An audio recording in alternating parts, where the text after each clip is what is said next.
Hello ഗോയ്സ്, Gauri ശങ്കരത്തിൻ്റെ പുതിയ episode റിവ്യൂയിലേക്ക് എല്ലാവർക്കും സ്വാഗതം. അങ്ങനെ നമ്മുടെ മഹാദേവൻ എങ്ങനെയും ഗംഗേനെ മരുമകളാക്കണമെന്ന് പറഞ്ഞ് ഓരോ പദ്ധതികൾ രാധാമണി തങ്കച്ചിയോട് പറഞ്ഞുകൊണ്ട് നിൽക്കുകയാണ്. അതേസമയം നമ്മുടെ ശങ്കർ പാട്ടുപാടി ഗൗരിയും ഗംഗയോട് ഡാൻസ് പ്രാക്ടീസ് ചെയ്യാണ്. പെട്ടെന്ന് നമ്മുടെ ഗൗരി താളം തെറ്റിയെന്ന് പറഞ്ഞിടയ്ക്ക് ഡാൻസ് നിർത്തുന്നു.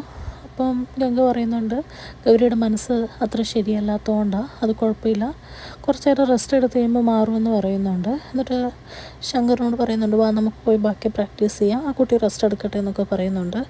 ആ സമയത്ത് നമ്മുടെ ഗൗരി എന്തോ ഇങ്ങനെ ആലോചിച്ച് നിന്ന് മുറിയിൽ ശങ്കറിനോട് പറയുവാണ്, പോയിക്കോളൂ, കുഴപ്പമില്ല എന്ന് പറയുകയാണ്. ഇപ്പോൾ ശങ്കറും ഗംഗയും കൂടെ ബാക്കി പ്രാക്ടീസിന് പോവുകയാണ്. ഗൗരി മുറിയിൽ ഇങ്ങനെ ഇരുന്ന് റെസ്റ്റ് എടുക്കുവാണ്. അതേ സമയത്ത് പിന്നെ കാണിക്കുന്നതെന്ന് പറഞ്ഞാൽ അടുക്കളയിൽ കമല ക്യാരറ്റ് അരിയുന്നതാണ്. ഭയങ്കര സ്ലോ ആയിട്ടാണ് ക്യാരറ്റ് അരിയുന്നത്.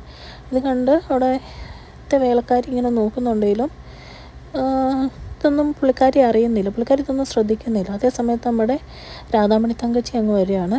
രാധാമണി തങ്കച്ചി അങ്ങ് വന്നിട്ട് രാധാമണി തങ്കച്ചി പറയുന്നതിനൊക്കെ കമല തർക്കുത്തരം പറയുക. ഇത് കണ്ട് സത്യം പറഞ്ഞാൽ രാധാമണി തങ്കച്ചി ഞെട്ടിപ്പോവും. പുള്ളിക്കാരി ഒരിക്കലും ഇങ്ങനെ പറയാത്തതുകൊണ്ട് പുള്ളിക്കാരി ഇങ്ങനെ അതിശയിച്ച് നിൽക്കും. എന്നിട്ട് ഇത് പറയാൻ വേണ്ടി രാധാമണി തങ്കച്ചി പെട്ടെന്ന് ശേഖരൻ്റെ അടുത്തേക്ക് ഓടി ചെല്ലുകയാണ്. ശേഖരൻ്റെ അടുത്ത് ചെല്ലുമ്പോൾ ശേഖരനാണെങ്കിൽ ഗംഗേനെ ഇമ്പ്രസ് ചെയ്യാൻ വേണ്ടി ഡാൻസ് പ്രാക്ടീസ് ചെയ്യുകയും റീൽസ് ചെയ്യുന്നൊക്കെ അങ്ങനെ ഒരു ലോകത്താണ് പുള്ളി. അപ്പോൾ പുള്ളിയോട് ഇതൊക്കെ പറയുമ്പോഴേക്കും പുള്ളി പറയുന്നുണ്ട്, കമല എൻ്റെ കൈയുടെ ചൂടറിഞ്ഞിട്ട് കുറച്ച് നാളായി, അതുകൊണ്ടായിരിക്കും, അത് കുഴപ്പമില്ല, അത് ഞാൻ ശരിയാക്കി കൊടുത്തോളാം എന്നൊക്കെ പറയുന്നുണ്ട്. ആ സമയത്ത് രാധാമണി തങ്കച്ചി പറയുന്നുണ്ട്, ഗൗരി ഇതൊന്നും അറിയരുത്, നീ അവൾക്കിട്ട് 4 കൊടുക്കുന്ന സമയത്ത് വായു വല്ലോ തുണി വല്ലോ തിരികെ വെച്ച് കൊടുക്കണം, ഒന്നെങ്കിൽ അവളുടെ അഭിനയം അല്ലെങ്കിൽ അവൾക്ക് എന്തോ പറ്റിയെന്നൊക്കെ പറഞ്ഞിട്ട് രാധാമണി തങ്കച്ചി ശേഖരൻ്റെ അടുത്തുനിന്ന് പോവാണ്. ശേഖരൻ പിന്നെയും വീണ്ടും പുള്ളിയുടെ ഡാൻസിൻ്റെ പ്രാക്ടീസൊക്കെ ചെയ്തുകൊണ്ടിരിക്കുകയാണ്.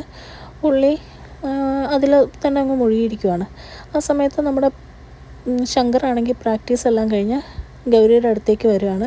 അപ്പോൾ ഗൗരി എന്തോ ആലോചിച്ച് നിൽക്കുന്നത് കണ്ടിട്ട് ശങ്കർ ചോദിക്കുന്നുണ്ട്, എന്താ പറ്റിയത് നിനക്ക് എന്നൊക്കെ ചോദിക്കുമ്പോൾ ഗൗരി ഒന്നുമില്ല എന്നൊക്കെ പറയുന്നുണ്ട്. അപ്പോൾ നമ്മൾ ശങ്കർ ഭായി പറയുന്നുണ്ട്, നിൻ്റെ കണ്ണ് കണ്ടു കഴിഞ്ഞാൽ എനിക്കറിയാം എന്തെങ്കിലും കള്ളത്തരം ഉണ്ടെങ്കിൽ എന്നിങ്ങനെ പറയുമ്പോൾ ഗൗരി ഇങ്ങനെ മനസ്സിൽ ചിന്തിക്കുകയാണ്, എന്നെ അലട്ടുന്ന വിഷയം ധ്രുവനാണ്, പക്ഷെ അത് പറഞ്ഞു കഴിഞ്ഞാൽ ശങ്കുവിനോട് ദേഷ്യമാവും, എന്താ ചെയ്യുന്നതെന്ന് ഓർത്ത് ഇങ്ങനെ നിൽക്കുന്ന സമയത്ത് ശങ്കർ ഭായി പറയുന്നുണ്ട്, എന്താണേലും എൻ്റെ കിടാവ് എന്നോട് പറയൂ കേട്ടോ എന്ന് പറയുന്നുണ്ട്.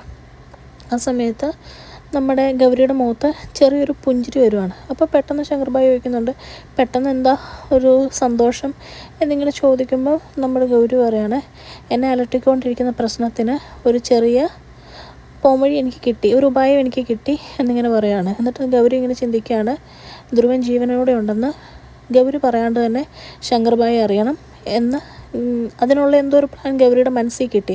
ആ സന്തോഷത്തിലാണ് ഗൗരി നിൽക്കുന്നത്. അത്രയും കാണിച്ചുകൊണ്ടാണ് ഇന്നത്തെ എപ്പിസോഡ് അവസാനിക്കുന്നത്.